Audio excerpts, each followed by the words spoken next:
New information. The mother of Alabama teenager Aniah Blanchard, who was tragically kidnapped and murdered in 2019, says she's fully confident the bill named after her daughter will become state law. It's a fight. It's a fight to save lives. And Aniah fought for her life when she was kidnapped. And so we're going to finish that fight by helping save other people. WAAY 31 News spoke to Blanchard's mother just hours before the House unanimously voted to pass Aniah's law. That law gives judges the ability to deny bond in certain cases involving violence. WAAY 31's Ashley Carter joins us live in studio and explains why Aniah's mother is certain that this law will pass and will save lives. Aniah's case touched the lives of so many people across the state and around the country. Her mother told me she is still angry about the circumstances regarding the man who's accused of killing her daughter, but she's using her anger and her grief to do what she can to get Aniah's law passed and save the lives of many others. All she wanted was to have a happy life and to become a teacher and a softball coach and a mom and just to do good in the world. But in October of 2019, 19-year-old Aniah Blanchard's life tragically came to an end when she was kidnapped at a Lee County gas station, her body found a month later. Devastating, the biggest heartbreak you could ever imagine in life. And just trying to figure out a way to go on every day without her. We take it minute by minute.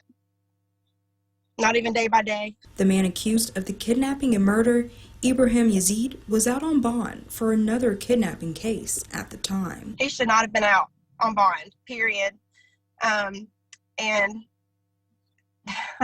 she would still be alive today if the system would not have failed and he would have been in prison, in jail.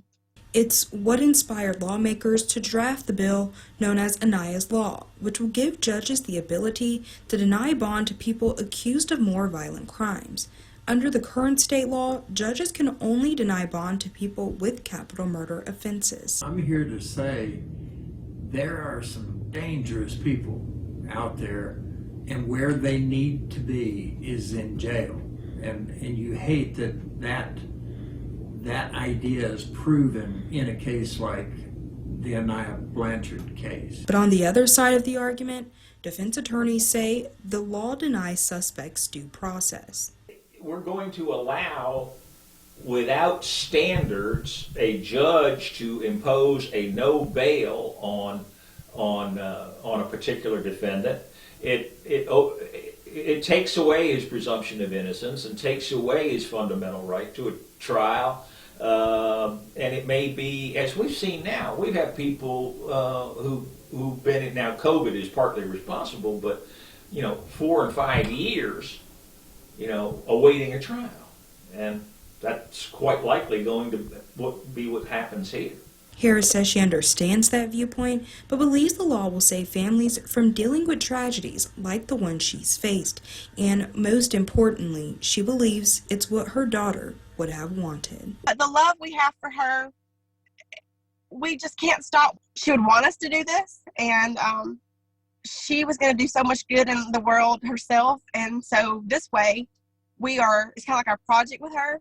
If that makes sense, it's how we include her in our life, is that we're doing something in her name and her memory to help save lives. Voters will get the final say on the law, where it will appear on the ballot in 2022. In the studio, Ashley Carter, WAAY 31 News. Thank you, Ashley. The legislation passed the House unanimously with a 102-0 vote. It now moves to the state Senate, but it's not clear when it will be discussed.